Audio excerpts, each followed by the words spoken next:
Hello, everyone. Welcome to another edition of the It Doesn't Matter podcast. And we've got myself, Strapfax, a.k.a., well, my real name is John. We've got Abel, aka Papi Platano, also known as the Dominican Dream, baby.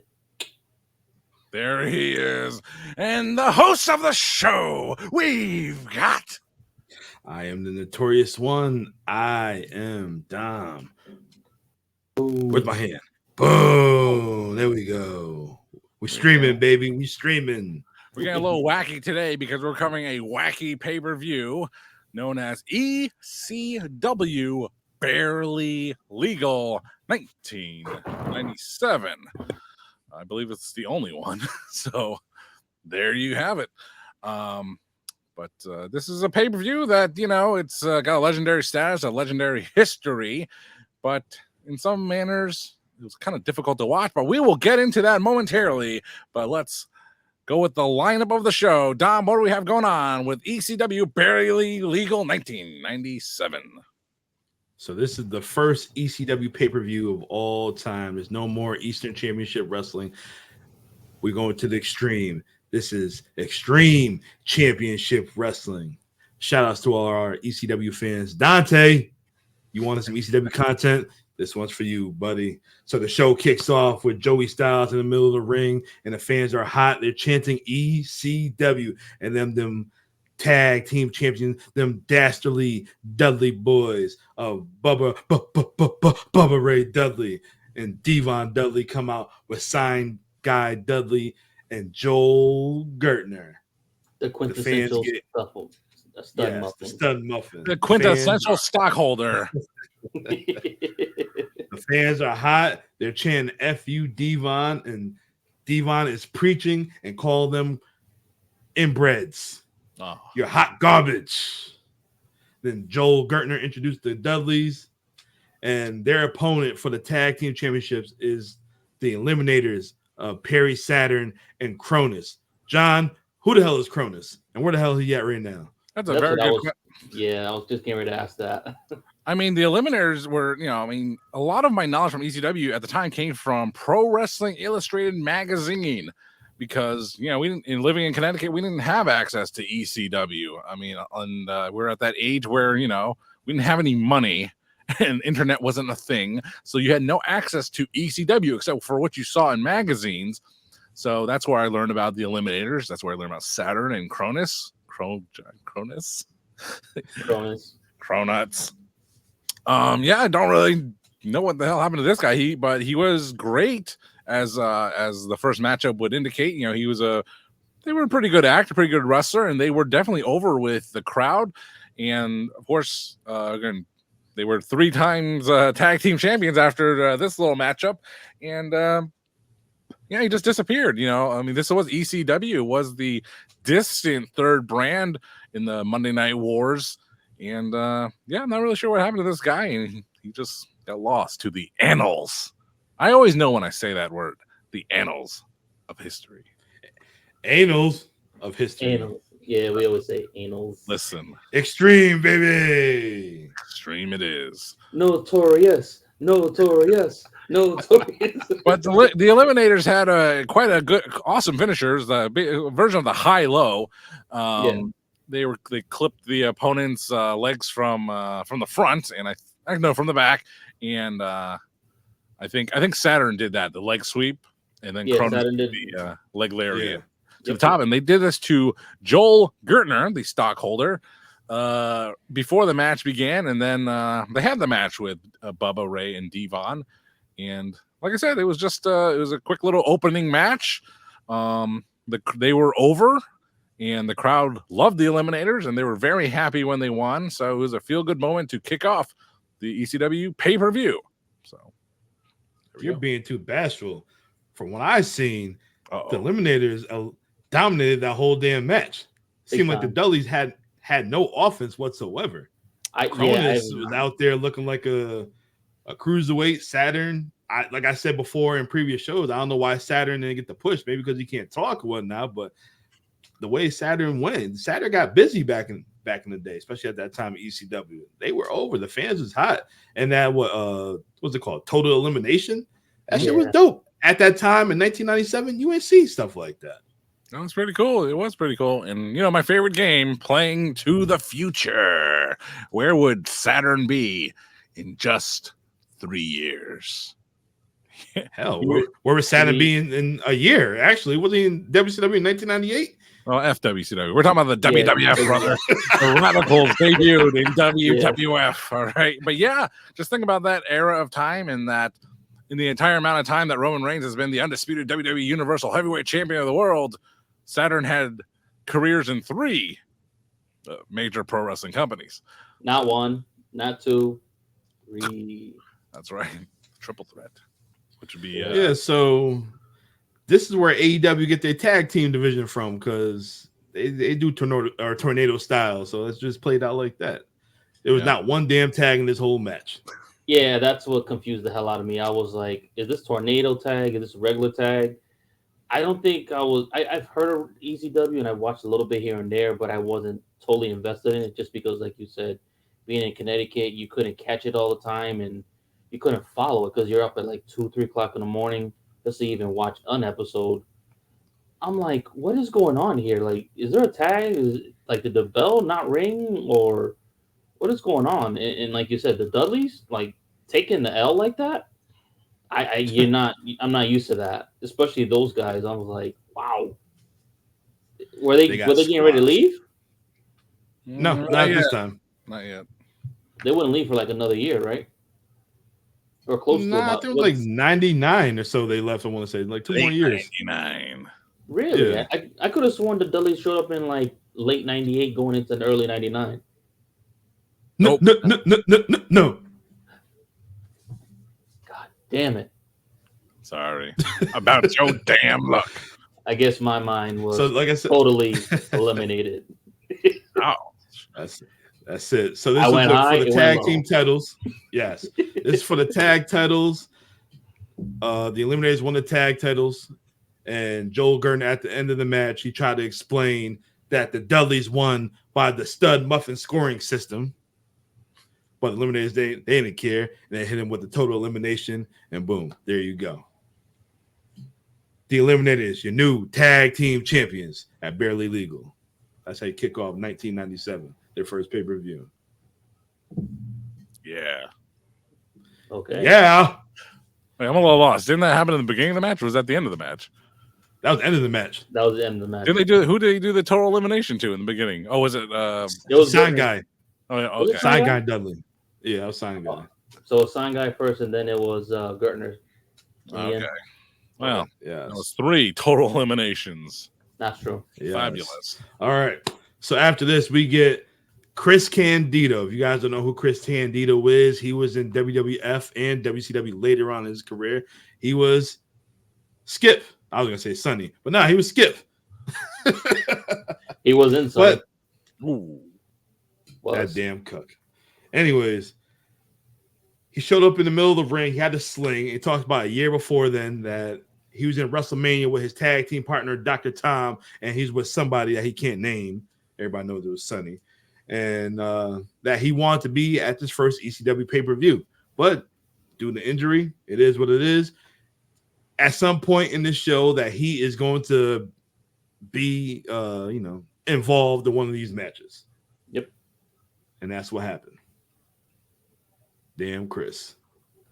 Damn. So after this, we have Lance Storm with the rat tail, blonde rat tail, that is. That's right. That confused the hell and the out whole effing show, Rob Van Dam. That's right. Lance Storm coming out. Yeah. Go ahead. Yep, Lance Storm coming out to some theme song. Sound like it's a generic theme song. That was his original. I mean, okay, I will say his original ECW theme music only because they used it at One Night Stand, the first One Night Stand. So, as far as I know, that was his music and RVD's music. Oh my goodness! Of course, he probably came out to Walk by Pantera, his ECW theme, but they played some Beach Boys knockoff, something that sounded nothing like it. It was amusing to listen to. It's so corny. It's trash. Oh my god, it was trash. But yeah, that was I was excited to hear that Lance Storm coming out to his original music. generic as it was. That was fun, and I'm a fan of Lance Storm, so this is one of the more memorable matches that I can recall from the pay-per-view, because it was of course it's ECW's debut on pay-per-view, but it's also Rob Van Dam's it was everyone's ECW debut. So debut. Yeah. Never mind. Yeah. Yeah. But this is also remembered for featuring the weakest chair shots in recorded history. My God. I wanted to talk about get that. to that. All right. So when Rob Van Dam came out to the ring, the fans chanted, "You sold out." Strap. Is this this is when he showed up on Raw a couple times? Yeah, it's hard to remember sometimes, but if you're playing roles here at playing history, then yeah, this was coming out the time that ECW invaded the Manhattan Center, and they kind of took over the show. And I remember as a kid not liking any of it because I was like, "Who the hell are these guys? I don't care." Yeah. But we do remember Sabu jumping off the Raw logo, so that was I did like that. Correction, Sabu fell off the Raw logo. Who's covering for who? Who's being generous now? Yeah, RVD was hooked up with Jerry the King Lawler, and actually, no. Who was he feuding? Who were they feuding with? It was RVD and Jerry Lawler versus RVD. Who's in his corner? Yeah. Yep. Versus who? The whole Tommy WWF. Dreamer. I don't feel like Tommy was there. I thought they had a match. No, Tommy showed up. I don't remember the match, but I know Tommy. Yeah, he was in the talks. So. But the RVD was making he was on Monday Night Raw, and he was having an angle saying he preferred to be on Mr. Monday Night, where he got paid more. Yes. Basically, kind of like how Miro in AEW actually feels. Like, what am I doing here? I don't belong here. I belong in the big leagues. This place sucks. But I think RVD was just playing a character, and Miro actually believes it. So anyway. So this match right here, it was a good match. I enjoyed it. And I thought to myself as I was rewatching this match, like, can you believe Rob Van Dam was in WCW maybe like 2-3 years before this? Think about everyone that was in WCW 2 or 3 years prior. He went against Vinny Vegas at that time, right? Yeah, that's right. Robbie V. Yeah, Robbie V versus Vinny Vegas. Yeah. Undertaker, Mankind, Stone Cold, everybody, man. Goldust. They had the whole roster. They just swapped it. And there you go. They gave him better characters, and McMahon just knew what to do with certain guys. And WCW was like, well, this is what your pay is. That's what we're going to stick you at. You are not going to move up in the card until we feel like it. And that was it. That's fucked up, man. You're stuck because of that. I understand why Vince was loved at that time for giving these guys opportunity. But let's get back to that, man. But for fans that not familiar with old school ECW like we're covering today, or not familiar with Rob Van Dam, go watch this match between him and Lance Storm, because you see two different styles clashes, and Rob Van Dam, anything this man did, the fans were in awe. When he went for that top rope dive, everybody stood up on their feet. Yep. And they were in awe, man. But did you guys see when Rob Van Dam threw Lance Storm to the corner, and Lance Storm ran back, and then Rob Van Dam just threw the damn chair right in his face? Oh my God, man. That could have been really bad. The corner of that chair could have just cracked them wide open, man. I know that it's different times, and the parameters of matches were different, but you have no control of that shit when you're throwing it like that, man. I think Lance was taking better care of RVD than RVD was taking care of him. But anyone notice that RVD looks a little bit off in his ring attire, because he didn't wear like those bicycle shorts underneath his tights, his singlet. So his singlet looks like it's very high up, and his later look, he'd wrap his hands with black tape, and then he'd also wear those black shorts underneath. Just a little look, appearance change for Rob Van Dam. Strap, question. I'm gonna ask you a lot of questions with this ECW show. Okay. So when was Chris Jericho in ECW? Like you hear the stories of like, hey, Psychosis and Rey Mysterio, Eddie and Dean. They're all there around 1995. So that's when they were in ECW. So that's when Jericho was there, and even lots of people spent time, at least one match in ECW. Even Ron Simmons, damn, yes, he was there in ECW for a little bit before they signed contracts with WCW or WWF. So,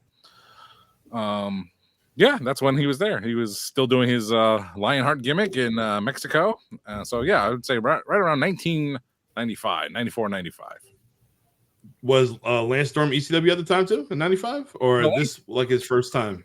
No, Lance Storm was pretty new at the time. Lance Storm and Jericho, I think in 94 they're still team. They were just teaming in Smoky Mountain. Yeah. Thrill Seekers, something like that. Yeah, so for Lance Storm, I think he was just still being a journeyman, and he might have started becoming more of a full-time guy in ECW in 96.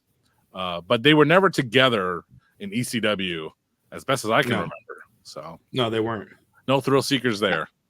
Yeah, no, I was just curious because I know their career was parallel and whatnot. They was in Smoky Mountain. I know they were both in ECW, but I just did not know when Lance Storm got the call to go to ECW. Never the two shall meet. I mean, they were joined. They trained together. They came up in the business together, but they separated, kind of like Ultimate Warrior and then Sting. They were a tag team early in the career, but it was a very short period of time, and they separated and went their own ways, had their own big careers, of course. But then people were like, "Hey, man, aren't you guys like best friends from back in the day?" And like, not really. We were roommates. We shaved each other's backs. Something like that. Did they use Nair for men? Yeah. Yeah. Yeah, but all right. So the finish of the match, we see Rob Van Dam hit the Van Daminator, which is, for those people that don't know, RVD throws the chair to the opponent. The opponent catches the chair. He hits a spinning wheel kick, hits the chair. That's your Van Daminator. And then he did a moonsault, which wasn't even necessary. And RVD with the 1, 2, 3, and he got the win. After the match, Lance Storm offers RVD a handshake, but RVD gets on the microphone. He says, by beating Lance Storm, he's worth more money here and more money elsewhere. Yep.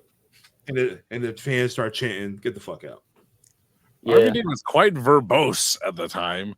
When he spoke from the heart and when he was giving things more to say than just cool and whatever, he actually could cut a promo. So yeah. So what do you guys rate that match? This is our second match of the night. What do you think? You guys enjoy it? Did you guys hate it? Or does it matter? No, I liked it. I mean, besides those chair shots that were so weak, it's like, what the hell were you doing? Hogan, I don't know which was worse, his or Hogan's. They were still terrible. But lay it in, brother. But you can see some of that Calgary training that he got from the Hart Foundation. I mean, not Hart, the Hart family. Very secure.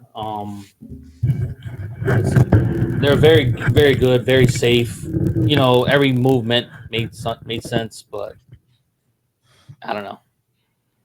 But then you got Rob Van Dam's just wild style moveset is just crazy.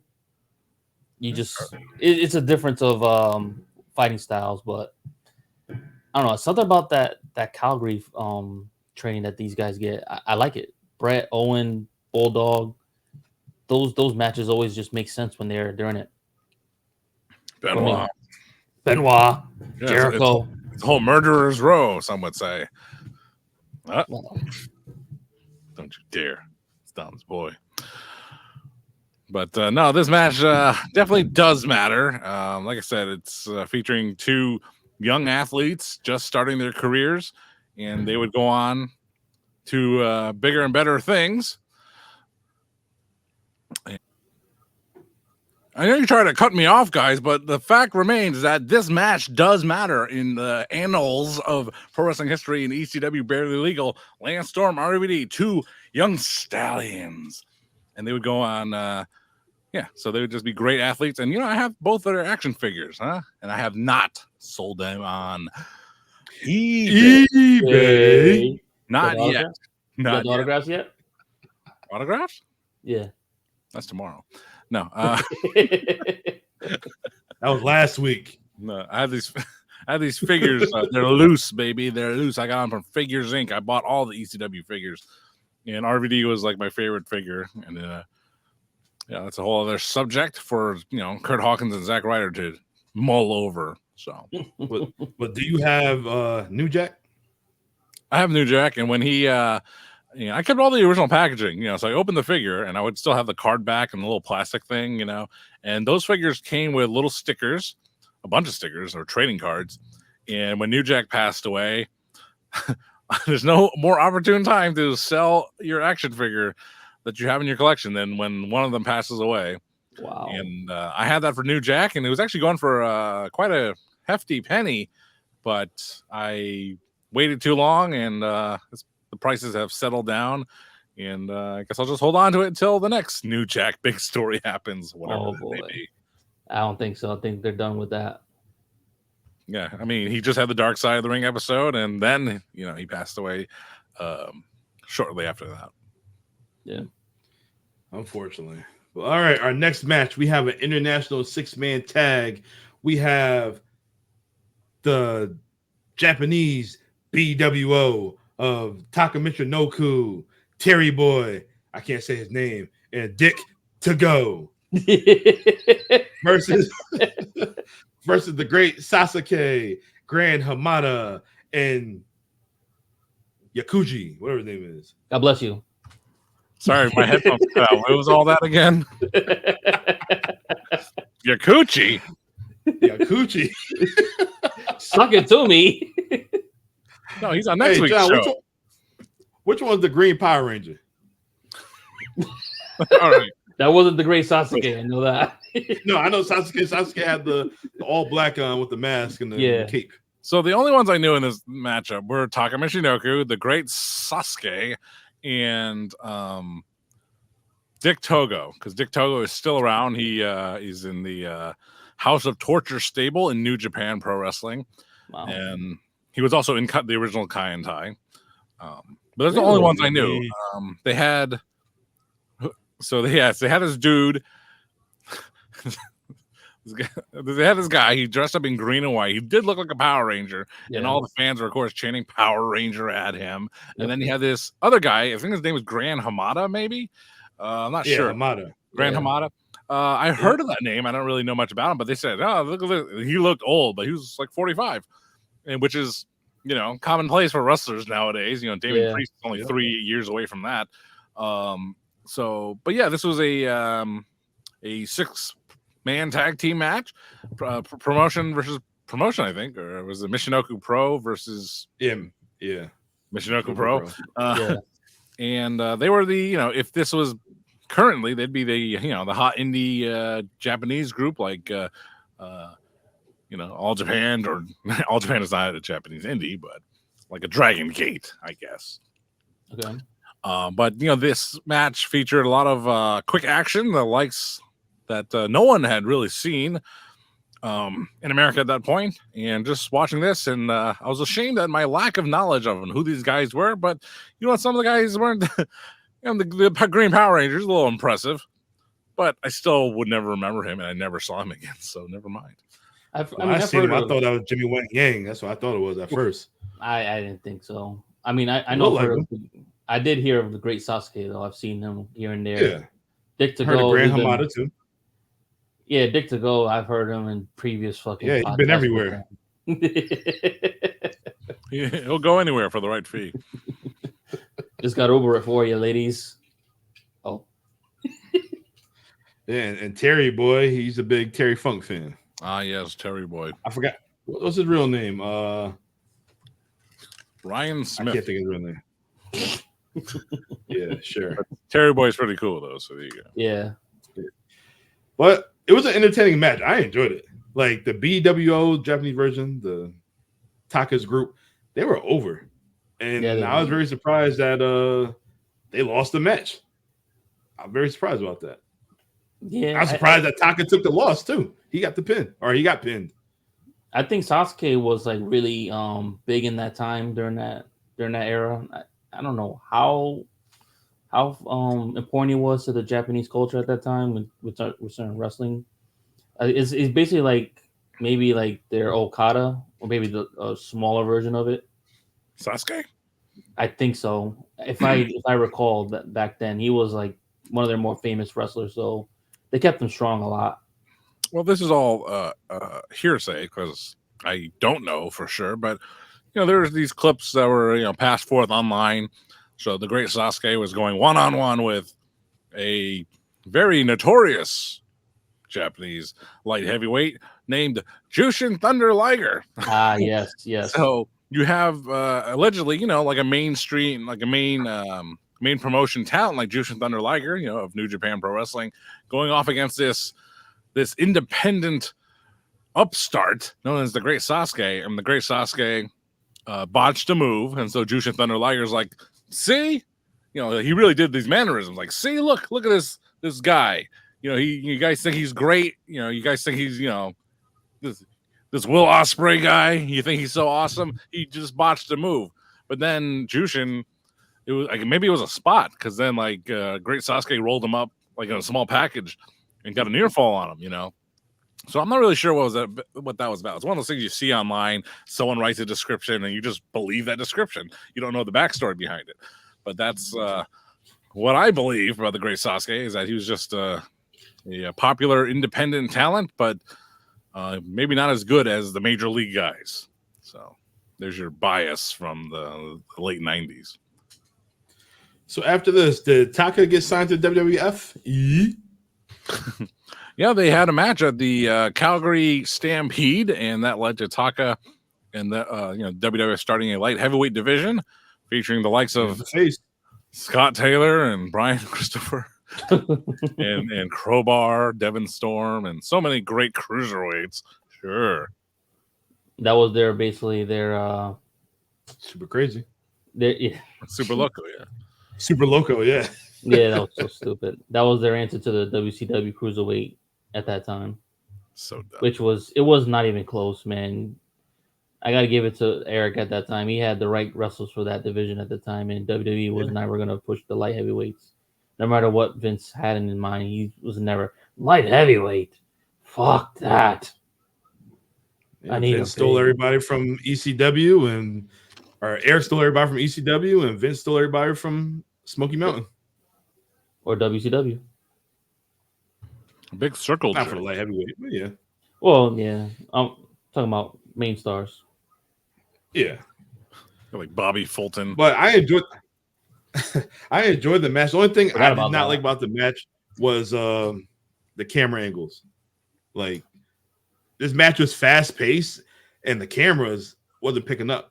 Like, it was just too much going on at the time. They were so zoomed out, or you missed like a spot on the outside of the ring. There's a lot of commotion going on out there. Well, that's probably why, like, they say the best promotion for that is WWE, because they usually run down and talk to these guys, say, hey, what spot are you going to do so we can highlight that? And back in the days, a lot of guys just called their matches. They didn't tell these guys or the camera guys or the production, hey, we're going to do this, that, and the third. They just went out and just did whatever they felt like. It did take away from the match a little bit for me, because, like you said, when the camera angles, it's like, I missed this spot or another spot. But good, fast-paced match between six guys. It was crazy here and there. I lost track of what was going on, but it was good for what it was for that time. I thought it went a little long for me, but that's what I felt about a lot of the matches on the show. Yeah. It did. Like, it's good, but I'm a little tired of it now. Yeah. Yeah, I agree. All right, but our next match, we have the franchise of ECW. You have Shane Douglas with his head cheerleader, Francine, who Joey Style called a hussy, going against Pitbull number 2, Gary Wolf. Is for your TV title. Jesus. And Francine came out in her Victoria's Secrets, showing the secrets. I see why college kids like ECW back in the day, because you see shit like that. Yeah. For $19.99 on pay-per-view. Francine Anyways, was all the way live because she had you going.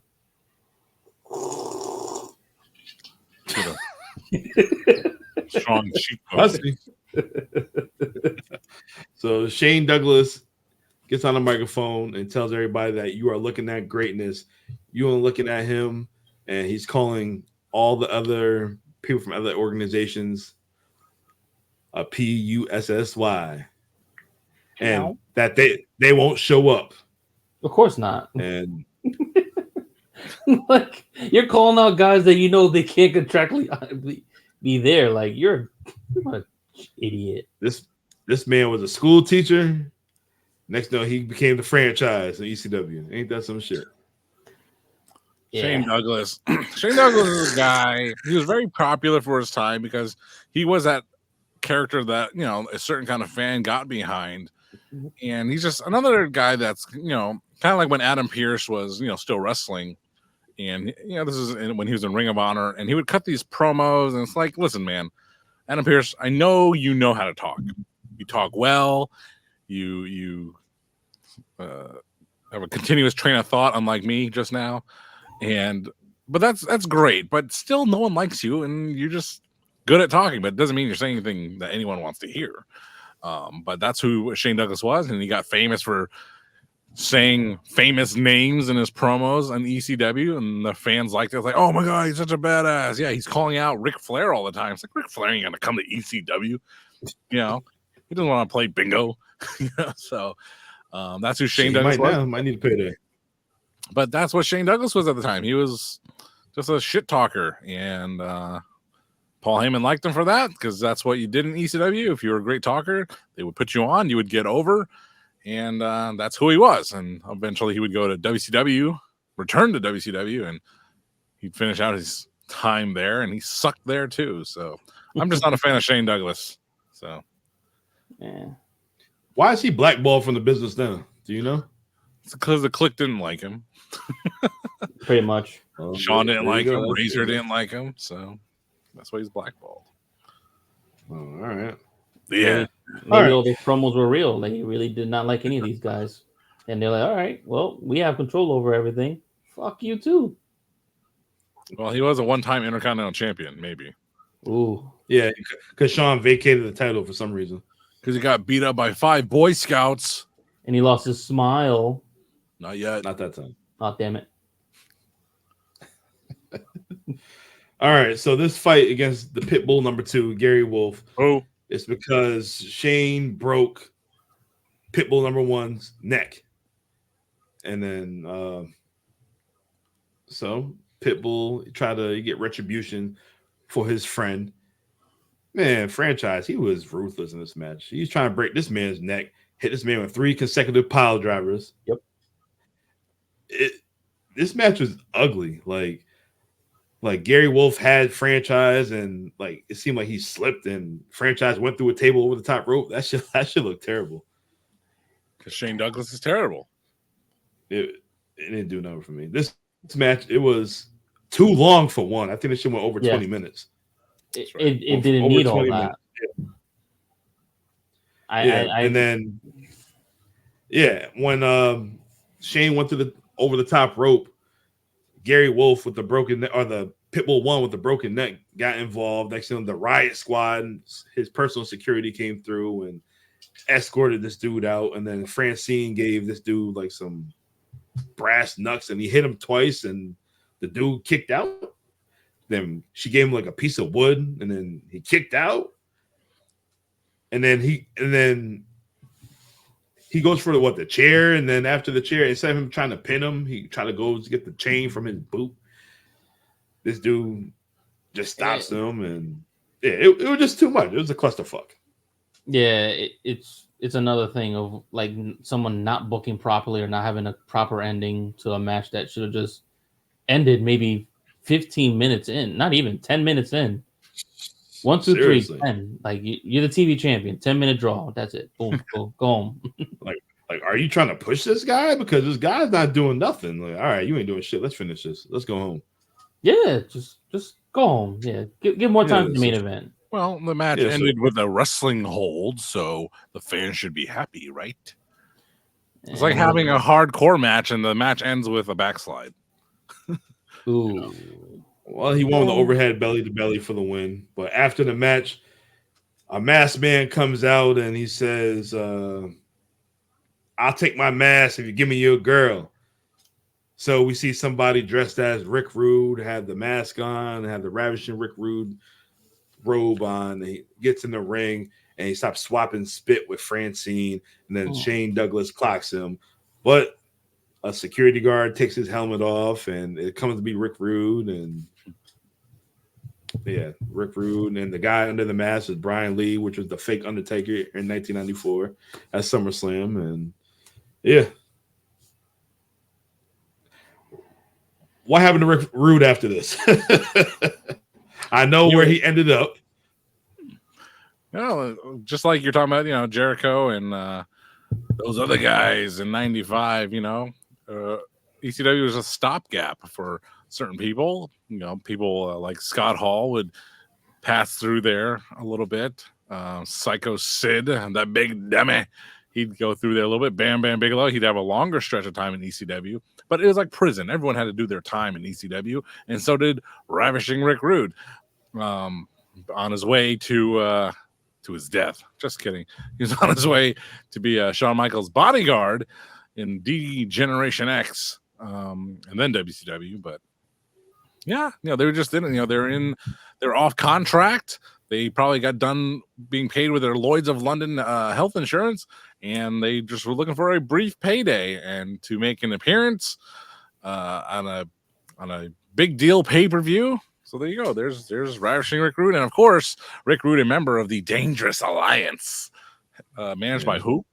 Some Hall of Fame guy, Paul Lee. Who knows what the connection is? I wonder. Yes. Moving on. All right, this Calling right here Rick might Rude. be dead. Anyways, Someone's not amused. Our next match is probably the match of the night. We have Taz with Bill Alfonso going against Sabu, and this rivalry takes place because Taz broke Sabu's neck. What, almost 2 years ago or so? Well, they were tag team partners, pal. He was part of Bill Alfonso's team, right? He was coaching them. What was it called? Team? It wasn't Team Taz. What was the name of the team? I don't think they had a name. No, they don't have. I don't think they did. But yeah, he broke his neck. Was it the Tazplex or T-bone? They're all Taz plexes. Yeah, the T-bone, the Tazplex, the Kajimaji Hame, whatever you want to call it. I don't want to call it that. As long as it's not called kimchi. Hey, I like kimchi. It's good for your sister. All right. But if you want to see a physical match, watch this match between Taz and Sabu. It was going through tables. Taz was dropping Sabu on his neck. Sabu with the Arabian guillotine, Arabian spine buster, Arabian flags, all that stuff. It was a crazy time. It's funny back in the day in the 90s that everybody had a move and it was named after them. Air Sabu. Diamond Cutter, Arabian, what's it called? Tazplex. The Shawn Michaels are. No. The Rocker Dropper. That was actually pretty crazy. The Rude Awakening. Oh, Rude Awakening. That was good though. Stone Cold Stunner. Stone Cold Stunner. A Rock Bottom. Oh boy. Yeah, Rock Bottom. $1 Million Dream. And if you're a blue blood, the pedigree. Yes. And so many more names. It's fabulous. But what are we talking about? Look, Taz and Sabu. Yes, a long-lasting blood feud. Yeah. For a match, and it was the right place for it. This long-running serious feud between Sabu and Taz, and it was a major selling point for this pay-per-view, and had a little heat to it. But maybe that's because everyone was so focused on the action. Yeah. It was a spot fest. It was a spot fest. It was good. No, yeah, I really like Taz as part of or Bill Alfonso as with Team Taz. But toward the end of the match, we know what would happen: a turn of some sort, because it was a turn. Bill Alfonso putting money on the wrong guy to win the match. So he had a turn on Taz because he cost him a lot of money because he picked the other guy to win, Sabu. But that led to a whole new angle. But so yeah, the match was intense and it was in high demand. But maybe it fell below expectations just a little bit. But it would have a great post-match angle that would feed the company for many months and years to come, for a little while anyway. Yep. Yeah, that's right. All right, our next match.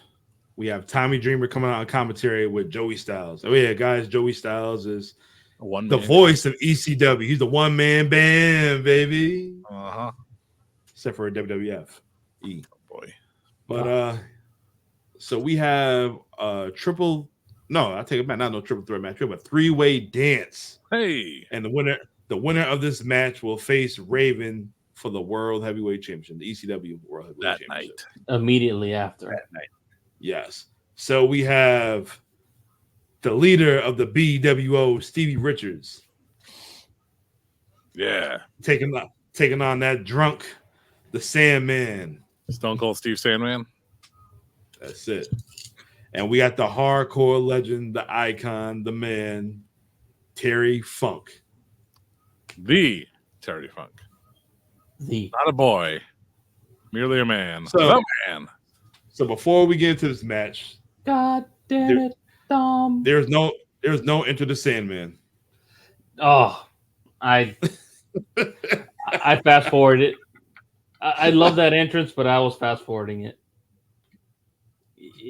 It's not the same, man. Need that. That cheap ass song. I was just like, ugh. Next. And then you got the Funker. Yeah, the Funker just doing what he's doing. I don't know how old he was at this time, but 53. All right, so wow. 53. Right now, so he's still hardcore. So he at that time, he's probably wrestling around the same age that Jericho is right now. Jericho's about 52, 53 right now. 6 degrees of separation, like John always says. Everything about this show goes back to Chris Jericho. There you go. Gotcha. The GOATs. All right. So for this match, the Sandman threw a ladder in the ring. Of course, the old man, Terry Funk, has to climb up it, and he did an ugly ass moonsault. That's thank God for Stevie to brace his fall. Oh no, he didn't brace shit. Terry ate all of it. What are you talking about? Oh man, I felt so bad. I was like, "Come on, Terry, you shouldn't be doing stuff like that." But I get it. At that time, everyone was just going balls to the wall and just giving it all they got or whatever's left. Oh my goodness, Terry! I've seen your better matches from back in the day before we was even born, and I was just like, God damn it, Dom. What the hell you doing? Let me wrestle. Like, I know Terry Funk has some, great matches. See him wrestle Flair plenty of times and whatnot. But did you guys enjoy Terry, the hardcore legend? Or did you like him having actual matches with a little edge to it? I don't know. I was concerned because his body just didn't. He looked older than he was wrestling. It's just like, can he really keep up with these guys? I know he did in a way, but you felt like you're looking at your grandfather and you're like, hey, Pops, can you get down from there? You're kind of making me scared. He did what he did to keep that company going because he was a big name and they needed a name like that. But Terry really didn't need to do all the things he did. He sacrificed so much already throughout the years, and he really didn't have to introduce that whole hardcore style, which even though he had it from previous career when he was a hardcore guy, but that type of extreme, nah. You already put in your time. Just go and do what you got to do, and your name alone will just sell tickets for that. I mean, you got to remember at the time, people didn't do this, or did they? But they didn't. They didn't continuously wrestle into an older age. If it did, it was rarely. But Terry Love, Terry Funk was so beloved that especially by even to his recent death, people just loved the heck out of Terry Funk, even Terry Boy from Michinoku Pro. But as a young fan watching Terry Funk, it's kind of like, why? Why are you doing this? But I thought you were a legendary wrestler, a great wrestler back in your time. Why are you still doing this? And some people fell for the story. Still giving him one last shot. For the 5th time. Yes, Terry Funk notorious for retiring many, many times and coming back many, many times. I don't know. I just didn't really get it. It wasn't for me. But with that attitude, I won't like the rest of this show. That's for sure. No. Well, this was an elimination match too, by the way. Well, yeah, ECW was famous for that. They didn't just have one pin and that's it. They had you actually beat everybody in the ring before you actually won the title or whatever was at stake, which was completely different. They didn't have that in other companies at the time. I think it was just, like I just said, one pin and that's it. Like you didn't have to be involved to lose the title. This you had to be involved no matter what the decision was. So a completely different way of thinking, which I kind of like because it kind of pushed you to like really think like, hey, just because I eliminated this guy doesn't mean I'm safe. I still got to watch my back and, keep my head on a swivel for the next guy. But like you said, what comes after this? Oof. Yeah. So for a newcomer watching this show, did you guys think that Terry Funk would be the one to win this match? Would you think like the Sandman or Steve Richards had a chance to main event this, not knowing the outcome of this match? If you're looking from the outside in and you've never seen a single ECW match or just the promotion itself, you would think maybe because the Blue WO is so pronounced all over the card, maybe Richards would be the one to take the win on that. We know different because we've seen ECW and we grew up on it a little bit. Sandman would have been the guy in my opinion. But if you're looking from the outsider's perspective, I would probably think Stevie just because Blue WO is all over the place. And Terry would be the last thought in my opinion, just the way the age and it's just like, really, you think he's gonna go? No. I think you had a good mix there.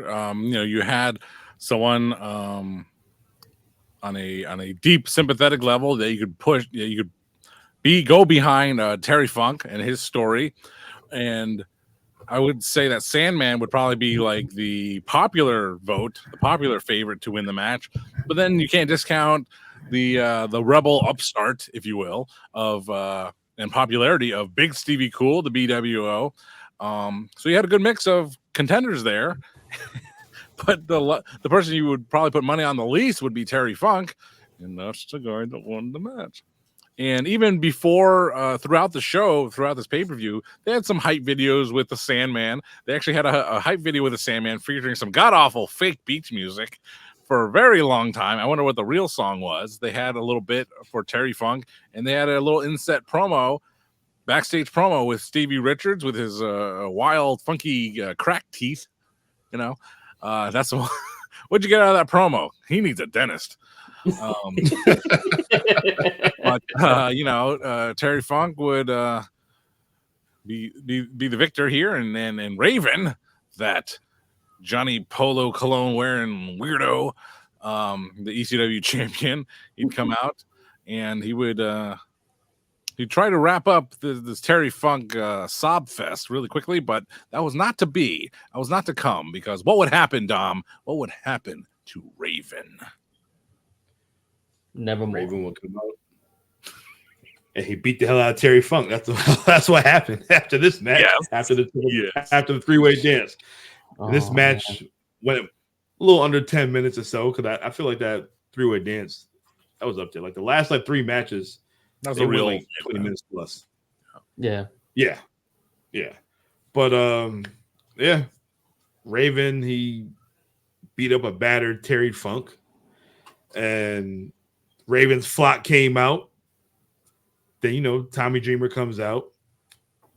Tommy and Raven have a long rivalry since summer camp with Beulah and all that. Yeah.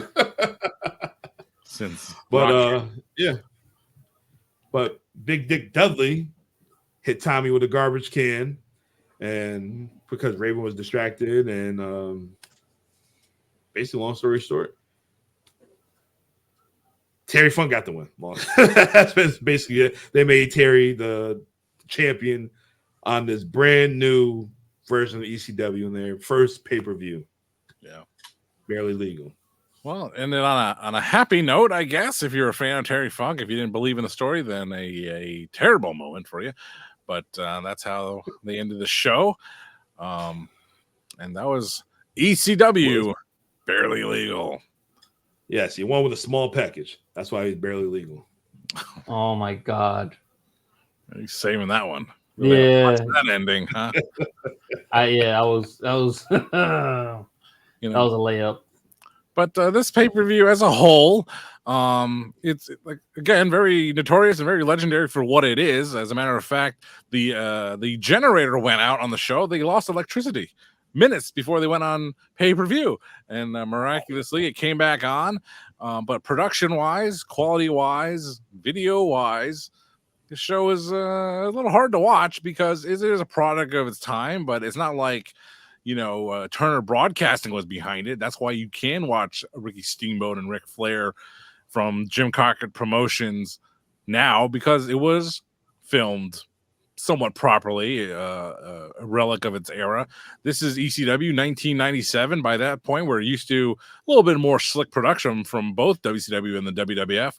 And this is ECW. And there it is. It's got, Windows 95 graphics and weird camera cuts, like the beginning of the show, the Dudleys came out, they're causing a ruckus, and then all of a sudden they throw to the opening video. And then when the opening video ends, there they are in the ring still. It's like, what's going on here?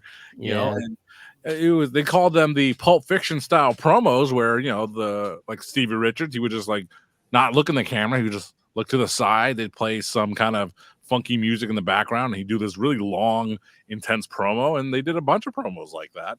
And those were inset into those. And of course, the entrance music, which, they had real music for most of the wrestlers, and they're dubbed over. So for someone like, say, the Sandman, who's a big part of his act, and you take that away, the Sandman with beach surfer, it's like, it doesn't make sense. Why is this guy over? Why is this fat homeless guy over? It doesn't make sense. But with the right music, fucking enter Sandman, Metallica. It's cool. So ECW, man, with all the sound effects. ECW is a product of its time, and best way to wake up, brother. And even some of the matches, the tone, even the Michinoku Pro 6-man tag, like fast-paced action, but fast-paced for 1997. We've seen a lot more fast-paced things on the new WWE show on X called Speed. Stay tuned for that one. Yes, sir. Ricochet and Dragon Lee. So sponsored by Coke. Sponsored by shit, I don't even remember. But overall, what do we think about this show, guys? Huh? Poppy? It was tough to watch just because of all the chaos in it. I mean, you're so used to probably just all the rules. If you've been watching matches with rules and no chaos like we have been watching, it's like, what the hell am I getting myself into? But plus the camera angles, it kind of threw me off a little bit. It kind of upset me here and there, but not a bad pay-per-view, but not a pay-per-view I'd go back and watch. So it's in the somewhat matters department for me. So in our lexicon, that's It does matter. Somewhat matters. It doesn't matter. It somewhat matters for me. Well, I would I bought this. I actually bought this pay-per-view on VHS from either Suncoast or FYE or whatever it was called at the time at the Crystal Mall. Strawberries. I remember watching it. I miss strawberries. I remember watching it on tape, fresh eyes, I didn't like it. And trying to watch it back now, I hated it even more. So you know what? This is a very historical show. I've said many times on this podcast already, and I can give you all the reasons why it is important, why you should watch it. But you know what? You shouldn't watch it. The show sucks. It's the worst, the most boring thing I've ever seen with modern eyes. I have other things to watch. I have 8 hours of real modern pro wrestling television to watch. It's WrestleMania week, man. I got better things to do than watch ECW Barely Legal. All right, so you know what? I give this show Barely Legal 1997, and it doesn't matter because there are so many other better things you can watch, and just watch those instead. Dom. As for me, will I be watching it again? It doesn't matter because I won't be watching it again. One and done, baby. Yes. Over and out. Oof. But next week, we're going to take it to 1999. We're going back to WCW. We're going to Spring Stampede. Yes, watch that. Yes, this is when DDP, he wins the gold. He defeats Ric Flair, Hollywood Hogan, and Sting. We also see Goldberg going against Kevin Nash. And in the undercard, we also see our guy, Scotty Riggs. Okay. Let's Scotty go. Riggs going against ECW legend, Mikey Whipwreck. All right. Wow. All right. Yeah. But we also get to see Scott Steiner going against Booker T. That's going to be a good one. That's for your United States Championship.